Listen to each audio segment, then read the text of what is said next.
सौरभ दफ्तर के काम में बिजी था कि अचानक मोबाइल की घंटी बजी। मोबाइल की स्क्रीन पर कावेरी का नाम देखकर उसके दिल खुशी से उछल पड़ा। कावेरी सौरभ की प्रेमिका थी। उसने मोबाइल फ़ोन पर हेलो कहा तो उधर से कावेरी की आवाज़ आई, तुम्हारा प्यार पाने के लिए मेरा मन आज बहुत बेकरार है। जल्दी से घर आ जाओ। तुम्हारा पति घर पर नहीं है क्या? सौरभ ने पूछा। नहीं, उधर से आवाज़ आई, वह आज दफ्तर नहीं आया तो मुझे लगा कि वह छुट्टी लेकर तुम्हारे साथ मौज मस्ती कर रहा है। सौरभ मुस्कुराते हुए बोला, ऐसी बात नहीं है। वह कुछ ज़रूरी काम से अपने एक रिश्तेदार के घर आसनसोल गया है। रात के 10 बजे से पहले लौट कर नहीं आएगा, इसलिए मैं तुम्हें बुला रही हूँ। तनमन की प्यास बुझाने के लिए हमारे पास अच्छा मौका है। जल्दी से यहाँ आ जाओ। मैं शाम के 4:30 बजे तक ज़रूर आ जाऊँगा। जिस तरह तुम मेरे प्यार पाने के लिए हर समय बेकरार रहती हो, उसी तरह मैं भी तुम्हारा प्यार पाने के लिए बेकरार रहता हूँ। तुम्हारे साथ मुझे जो खुशी मिलती है वैसी खुशी अपनी पत्नी से भी नहीं मिलती है। हम बिस्तरी के समय वह एक लाश की तरह चुपचाप पड़ी रहती है, जबकि तुम प्यार के हर लम्हों में खरगोश की तरह कुलाचे मारती हो। तुम्हारी इसी अदा पर तो मैं फ़िदा हूँ। थोड़ी देर तक कुछ और बातें करने के बाद सौरभ ने मोबाइल फ़ोन काट दिया और अपने काम में लग गया। 4 बजे तक उसने अपना काम निपटा लिया और दफ्तर से निकल गया। सौरभ कावेरी के घर पहुंचा। उस समय शाम के 4 बज गए थे। कावेरी उसका इंतज़ार कर रही थी। जैसे ही सौरभ ने दरवाजे की घंटी बजाई, कावेरी ने झटके से दरवाज़ा खोल दिया, मानो वह पहले से ही दरवाजे पर खड़ी हो। वे अपने दोनों वासना की आग से इस तरह झूल रहे थे कि फ्लैट का मेन दरवाज़ा बंद करना भूल गए और झट से बेडरूम में चले गए। कावेरी को बिस्तर पर लिटा सौरभ ने उसके होठों को चूमा तो वह भी बेकरार हो गई और सौरभ के बदन से मनमानी करने लगी। जल्दी ही उन दोनों ने अपने सारे कपड़े उतारे और धीरे धीरे हवस की मंजिल की तरफ बढ़ते चले गए। अभी वे दोनों मंजिल पर पहुँचे ही थे, नहीं पाए थे कि किसी की आवाज़ सुनाई पड़ी। यह सब क्या हो रहा है? वे दोनों घबरा गए और झट से एक दूसरे से अलग हो गए। सौरभ ने दरवाजे की तरफ देखा तो बौखला गया। दरवाजे पर कावेरी का पति जयदेव खड़ा था।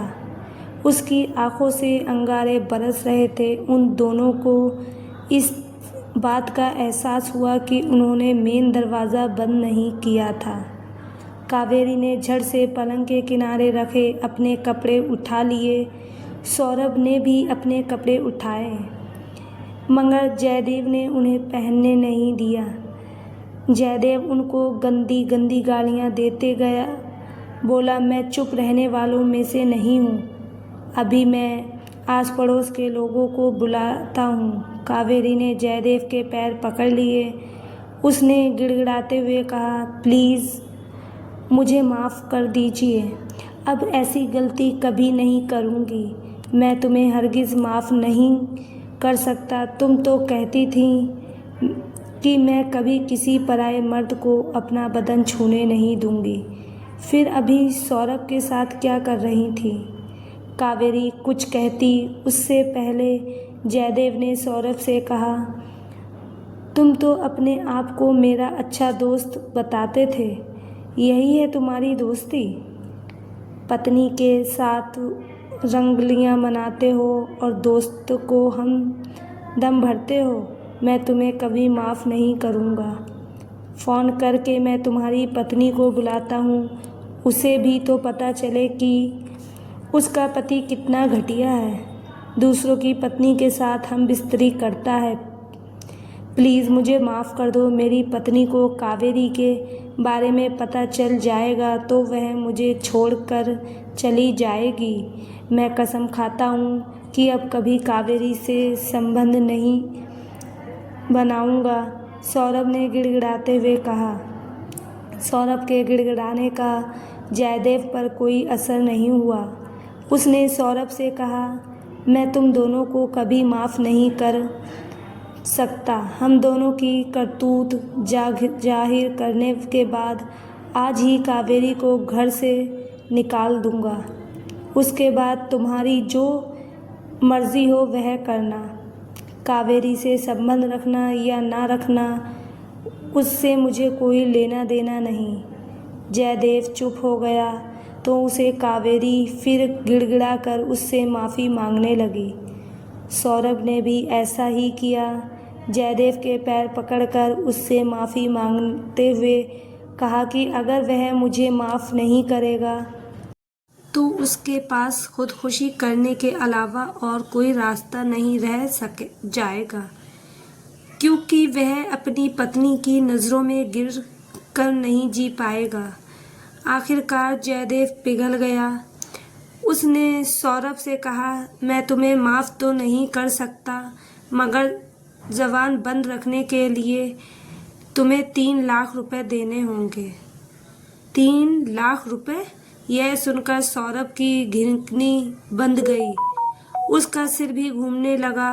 बात यह थी कि सौरभ की माली हालत ऐसी नहीं थी कि वह जयदेव को 3 लाख रुपए दे सके। जिससे जितनी तनख्वाह मिलती थी उससे परिवार का गुजारा तो चल जाता था, मगर बचत नहीं हो पाती थी। सौरभ ने अपनी माली हालत के बारे में जयदेव को बताया, मगर वह नहीं माना। उसने कहा, तुम्हारी माली हालात से मुझे कुछ लेना देना नहीं है। अगर तुम मेरा मुंह बंद कर रखना चाहते हो तो रुपए देना ही होंगे। सौरभ को समझ नहीं आ रहा था कि वह इस मुसीबत से कैसे निपटे। सौरभ को चिंता में पड़ा देख कावेरी उसके पास आ गई कर बोली, तुम इतना सोच क्यों रहे हो? रुपए बचाने की सोचोगे तो हमारी इज्जत चली जाएगी, लोग हमारी असलियत जान जाएंगे। तुम खुद सोचो कि अगर तुम्हारी पत्नी को सब कुछ मालूम हो जाएगा तो क्या वह तुम्हें माफ़ कर पाएगी? वह तुम्हें छोड़कर चली जाएगी और तुम्हारी ज़िंदगी क्या बर्बाद नहीं हो जाएगी? मेरी तो कोई औलाद नहीं है, तुम्हारी तो औलाद है, वह भी बेटी। अभी उसकी उम्र भले ही 6 साल है, मगर बड़ी होने के बाद जब उसे तुम्हारी सच्चाई का पता चलेगा तो सोचो कि उसके दिल पर क्या गुजरेगी। तुमसे वह इतनी ज़्यादा नफ़रत करने लगेगी कि ज़िंदगी भर तुम्हारा मुंह नहीं देख सकेगी। सौरभ पर कावेरी के सामने का तुरंत असर हुआ। वह जयदेव को 3 लाख रुपए देने के लिए राज़ी हो गया, मगर इसके लिए उसने जयदेव से 1 महीने का समय मांगा। कुछ सोचते हुए जयदेव ने कहा, मैं तुम्हें 1 महीने की मोहलत दे सकता हूँ, मगर इसके लिए तुम्हें कोई गारंटी देनी होगी। कैसी गारंटी? सौरभ ने जयदेव से पूछा। मैं कावेरी के साथ तुम्हारा फ़ोटो खींचकर अपने मोबाइल फ़ोन में रखूँगा। बाद में अगर तुम अपनी ज़ुबान से मुकर जाओगे तो फ़ोटो सबको दिखा दूँगा। मजबूर होकर सौरभ ने जयदेव की बात मान ली। जयदेव ने कावेरी के साथ सौरभ का बिना कपड़ों वाला फ़ोटो खींच लिया, अपने मोबाइल में सेव कर लिया। शाम के 7 बजे जब सौरभ कावेरी के फ्लैट से बाहर आया तो बहुत परेशान था। वह लगातार यही सोच रहा था कि 3 लाख रुपए कहाँ से लाएगा। सौरभ कोलकाता का रहने वाला था। उल्टाडंगा में उसका पुश्तैनी मकान था। उसकी शादी अनीता से तकरीबन 8 साल पहले हुई थी। सौरभ की पत्नी अनीता भी कोलकाता की थी।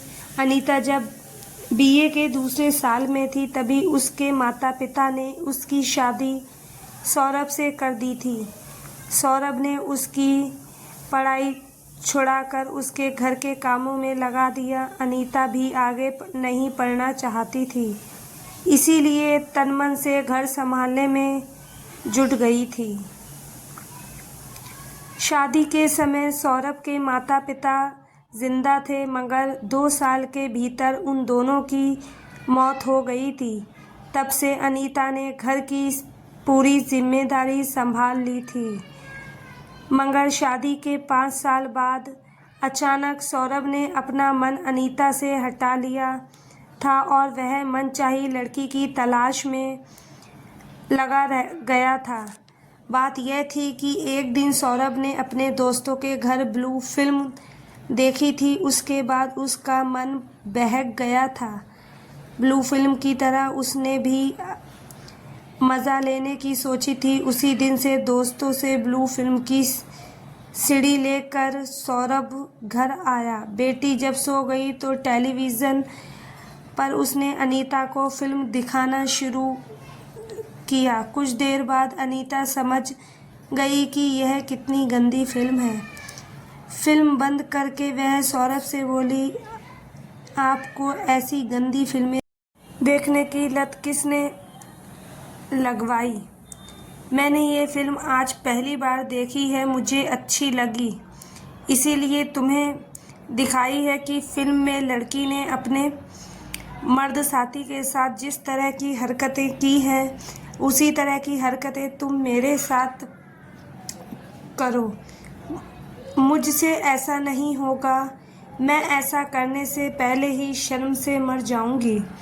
तुम एक बार करके तो देखो, शर्म अपने आप भाग जाएगी। मुझे शर्म को भगाना नहीं, अपना साथ रखना है। आप जानते नहीं कि शर्म के बिना औरतें कितनी अधूरी रह जाती हैं। मेरा मानना है कि हर औरत को शर्म के दायरे में रहकर ही हम बिस्तरी करनी चाहिए। आप अपने दिमाग से गंदी बातें निकाल दीजिए। बिस्तरी में अब तक जैसा चलता रहा है वैसा ही चलने दीजिए। सच्चा मज़ा उसी में है। अगर मुझ पर दबाव बनाएंगे तो मैं मैके चली जाऊंगी। उस समय तो सौरभ की बोलती बंद हो गई, मगर उसने अपनी चाहत को दफनाया नहीं। उसने मन ही मन ठान लिया कि पत्नी ना सही, कोई और सही, मगर वह इनकी इच्छाएं ज़रूर पूरी करके रहेगा। उसके बाद सौरभ मनचाही लड़की की तलाश में लग गया। इसके लिए एक दिन उसने अपने दोस्त रमेश से बात की। रमेश उसी कंपनी में था जिसमें काम करता था। रमेश ने सौरभ को सुझाव दिया, तुम्हारी इच्छा शायद ही कोई घरेलू औरत पूरी कर सके, इसलिए तुम्हें किसी काम गर्ल से संबंध बनाना चाहिए। सौरभ को रमेश की बात जच गई। कुछ दिन बाद उसे एक कॉल गर्ल मिल गई।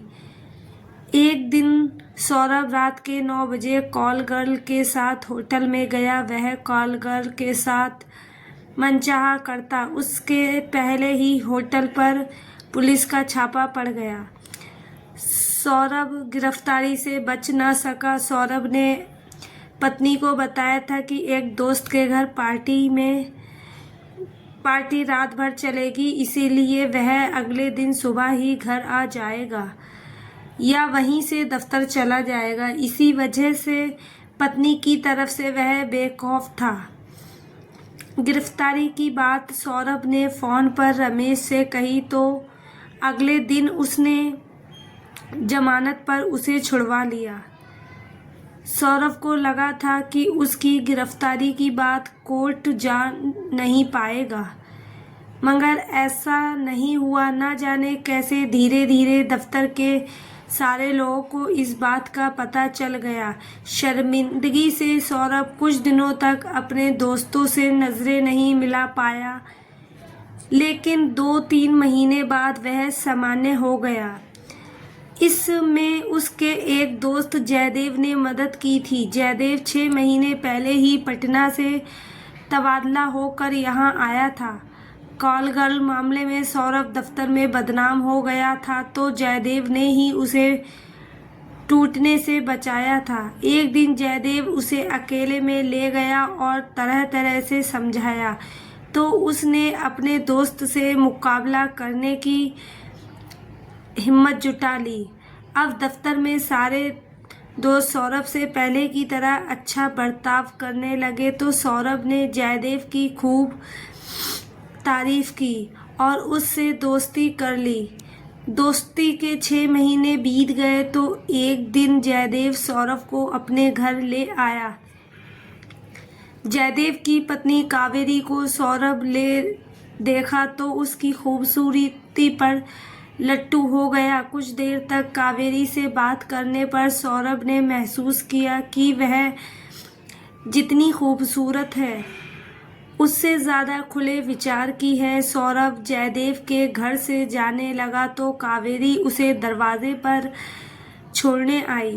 कावेरी उससे बोली, जब भी मौका मिले आप बेखटक आइएगा, मुझे बहुत अच्छा लगेगा। उस समय जयदेव वहाँ पर नहीं था, इसीलिए सौरभ ने मुस्कुराते हुए मजाकिया लहजे में कहा, क्या मैं जयदेव की गैरहाजिरी में भी आ सकता हूँ? क्यों नहीं, आपका जब भी जी चाहे आ जाइएगा, मैं स्वागत करूँगी। तब तो मैं ज़रूर आऊँगा, देखूँगा कि उसकी गैरहाजिरी में आप मेरा स्वागत कैसे करती हैं। ज़रूर आइएगा, देखिएगा, मैं आपको निराश नहीं होने दूँगी। तन मन से स्वागत करूँगी, जो कुछ चाहिएगा सब कुछ दूँगी। घर जाकर सौरभ कावेरी की बात भूल गया।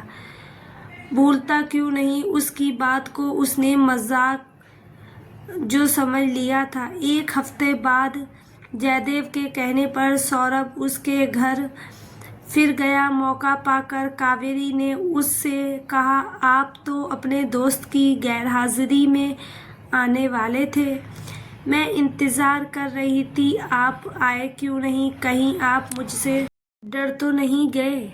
सौरभ सब कपा गया। वह कावेरी से कुछ कहता इससे पहले वहाँ जयदेव आ गया।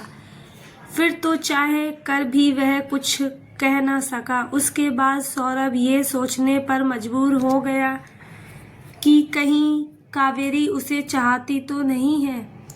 बेशक कावेरी उसकी पत्नी से ज़्यादा खूबसूरत थी, मगर वह उसके दोस्त की पत्नी थी, इसलिए वह कावेरी पर बुरी नज़र नहीं रखना चाहता था। फिर भी वह उसके मन की चाह लेना चाहता था। 3 दिन बाद ही सुबह सवेरे दफ्तर से छुट्टी लेकर सौरभ कावेरी के घर पहुंच गया। सौरभ को आया देख कावेरी चहक उठी। मुझे उम्मीद नहीं थी कि मेरे रूप का जादू आप पर इतनी जल्दी असर करेगा।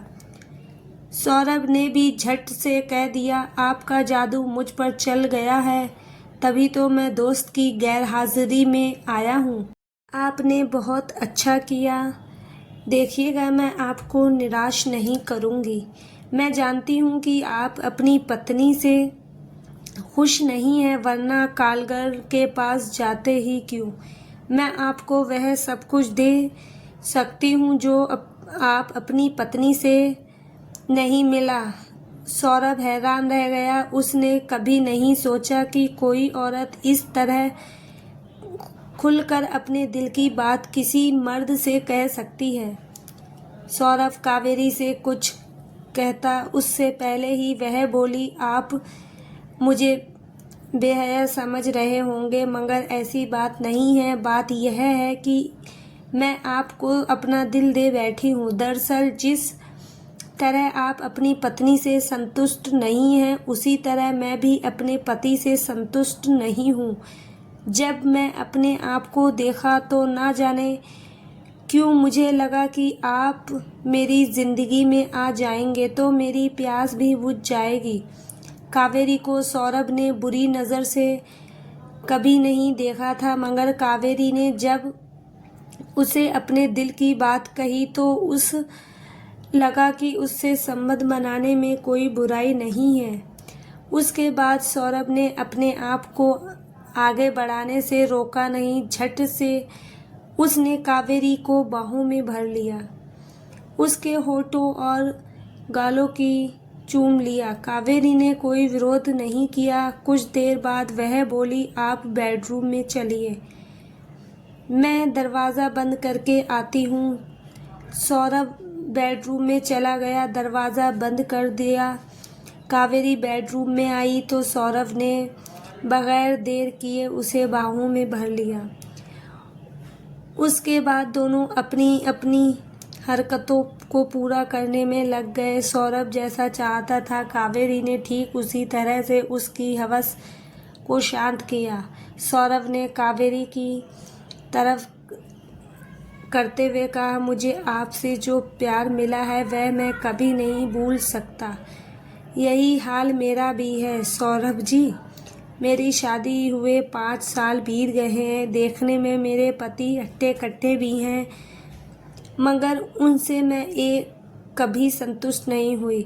अब मैं आपसे एक गुजारिश करना चाहती हूँ। गुजारिश क्यों? हुक्म कीजिए, मैं आपकी हर बात मानूंगा।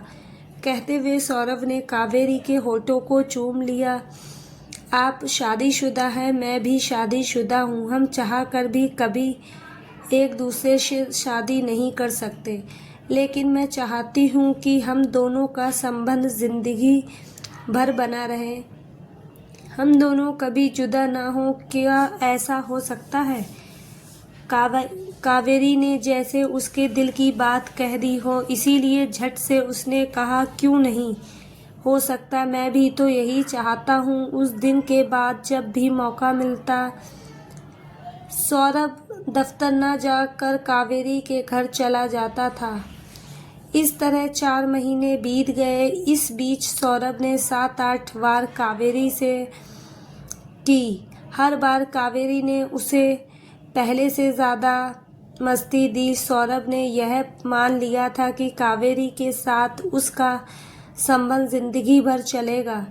दोनों के बीच कोई दीवार नहीं आएगी, मगर उसका सोचा नहीं हुआ। आज जो कुछ भी हुआ उसकी सोच से परे था। सौरभ अपने घर आया तो वह बहुत परेशान था। अनीता ने उसकी परेशानी ताड़ ली।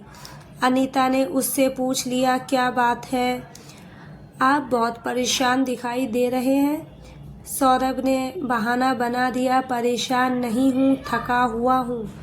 सौरभ ने अनीता पर शक तो नहीं होने दिया, मगर उसी दिन से उसकी सुख शांति छिन गई। दिन रात वह इस फिराक में रहने लगा कि 3 लाख रुपए का इंतज़ाम वह कैसे करे। 25 दिन बीत गए, मगर रुपए का इंतज़ाम नहीं हुआ तो सौरभ ने मकान पर रुपए लेने का फैसला किया। सौरभ मकान पर रुपए लेता उससे पहले अनीता को सब कुछ मालूम हो गया था। वह चुप रहने वालों में से नहीं थी। वह सौरभ से बोली, मुझे पता चला है कि आप मकान पर 3 लाख रुपए लेना चाहते हैं। सच बताइए कि रुपए की ऐसी क्या ज़रूरत आ पड़ी है कि आपको मकान गिरवी रखना पड़ रहा है? कहीं आप किसी बाजारू लड़की के चक्कर में तो नहीं पड़ गए हैं? सौरभ घबरा गया। उसने सच छिपाने की बहुत कोशिश की, लेकिन अनीता के सामने उसकी एक न चली। मैं जानती थी कि आपका शौक एक दिन आपको डुबो देगा। कैसा शक? सौरभ हकला गया। फिल्म की तरह हरकतें करने का शौक। सौरभ हैरान रह गया। मैं जानती हूँ कि आप अपना शौक पूरा करने के लिए कॉल गर्ल के साथ होटल में गए थे। वहाँ रेड पड़ी और पुलिस ने आपको गिरफ्तार कर लिया। अगले दिन आपके दोस्त ने आपको ज़मानत पर छुड़वाया। मैंने आपको इसलिए कुछ नहीं कहा कि आप शर्मिंदगी से आप मुझसे नज़रें नहीं मिला पाएंगे। अब सौरभ ने अपनी गलती मानने में देर नहीं की। कावेरी के साथ अपने नाजायज़ संबंध के बारे में सब कुछ बताने के बाद अनीता से उसने माफ़ी मांगी। उससे कहा कि वह ऐसी गलती नहीं करेगा तो मैं आपको माफ़ करूंगी ही, क्योंकि मैं अपना घर तोड़ना नहीं चाहती। मगर सवाल है कि कावेरी के चक्रव्यूह से आप कैसे निकलेंगे? कैसा चक्रव्यूह? आप अभी तक यही समझ रहे हैं कि कावेरी के साथ करते समय उसके पति ने आपको अचानक देख लिया है और आपके साथ सौदा कर लिया है। मैं तो यही समझ रहा हूँ, सौरभ बोला, लेकिन सच यह नहीं है। मेरी सोच यह है कि कावेरी और उसके पति ने मिलकर आपको फंसाया है। अगर ऐसा नहीं होता तो उसका पति आपके साथ सौदा क्यों करता? पत्नी की बेवफाई देखकर उसे अपने घर से निकाल देता या माफ़ कर देता। आपके साथ सौदा किसी भी हाल में नहीं करता। कुछ सोचते हुए अनीता ने कहा, जो होना था वह हो गया। अब आप चिंता मत कीजिए, कावेरी के चक्रव्यूह से मैं आपको निकालूंगी। आप तो जानते ही हैं कि मेरा मौसेरा भाई जयंत पुलिस इंस्पेक्टर है। जब उसे सारी बात बताऊंगी तो वह हकीकत का पता लगा लेगा और सब कुछ ठीक भी कर देगा। उसी दिन अनीता सौरभ के साथ जयंत से मिली। सारी बात जानने के बाद जयंत अगले दिन से छानबीन में जुट गया। 4 दिन बाद जयंत ने अनीता को फ़ोन पर कहा, छानबीन करने के बाद मैंने जयदेव और कावेरी को गिरफ्तार कर लिया है। दोनों ने अपना अपना गुनाह कबूल कर लिया है। अब जीजा जी को किसी से डरने की ज़रूरत नहीं है। दरअसल जयदेव और कावेरी का यही धंधा था। कोलकाता से पहले दोनों पटना में थे। वहाँ कई लोगों को अपना शिकार बनाने के बाद जयदेव ने अपना ट्रांसफ़र कोलकाता करा लिया था। जब जीजाजी को कॉलगल के साथ पुलिस ने गिरफ्तार कर लिया था तो उनके दफ्तर के ही किसी ने थाने में उन्हें देख लिया और दफ्तर में सबको बता दिया। दफ्तर बदनाम हो गया तो जयदेव ने उन्हें अपना अगला शिकार बनाने का फैसला कर लिया। अपनी योजना के तहत जयदेव ने पहले जीजाजी से दोस्ती की, उसके बाद उन्हें अपनी पत्नी कावेरी से मिलवाया। उसके बाद कावेरी ने अपना खेल शुरू किया। उसने जीजाजी पर अपने रूप का जादू चलाया और उनके साथ वही सब किया जो अब तक औरों के साथ करती आई थी। जयदेव और कावेरी की सच्चाई जानने के बाद सौरभ ने राहत की सांस ली। अनीता को अपनी बाहों में भरकर उसकी खूब तारीफ की। अनीता ने भी सौरभ को निराश नहीं किया। रात में बिस्तर पर उसने छोड़कर उसके साथ वैसा ही सब कुछ किया जैसा कि चाह में वह कावेरी के चुंगल में फंस गया था। भरपूर मज़े के बाद सौरभ ने अनीता से कहा, तुम तो सब कुछ कर सकती हो। फिर उस दिन जब मैंने ऐसा करने के लिए कहा था तो मना क्यों किया था? सिर्फ मैं ही नहीं, हर पत्नी अपने पति के साथ ऐसा कर सकती है, मगर सभी ऐसा करती नहीं है, कुछ ही करती हैं। जिस तरह मेरा मानना है कि औरतों को शर्म के दायरे में रहकर हम करना चाहिए, उसी तरह बहुत सी पत्नियां ऐसा मानती हैं। इसी वजह से बहुत सी पत्नियां फिल्म की तरह हरकतें नहीं करती। मैंने आज शर्म की दीवार तोड़कर आपका मन चाहा तो कर डाला, मगर बराबरी नहीं कर सकती क्योंकि मुझे बेहद शर्म आती है। अनीता के चुप होने ही सौरभ ने कहा, अब इसकी ज़रूरत भी नहीं है। मैं समझ गया कि गलत चाहत में लोग बर्बाद हो जाते हैं। मैं अपनी गलती चाहत को आदत नहीं बनाना चाहता, इसीलिए हम स्त्री के समय वैसा ही सब कुछ चलेगा जैसा अब तक चलता रहा है। अनीता खुशी से सौरभ से लिपट गई। सौरभ ने भी उसे अपनी बाहों में कस लिया। तो दोस्तों, इस कहानी को लेकर आपकी क्या राय है कमेंट बॉक्स में ज़रूर बताएं। और अगर आपको हमारी आज की कहानी अच्छी लगी हो तो प्लीज़ लाइक ज़रूर कीजिए। अगर आपने अभी तक हमारे चैनल को सब्सक्राइब नहीं किया है तो ज़रूर कर लीजिए। मिलते हैं ऐसी ही एक और मोटिवेशनल कहानी के साथ। थैंक यू सो मच दोस्तों। कहानी को और चैनल को ऐसे ही प्यार देते रहिए।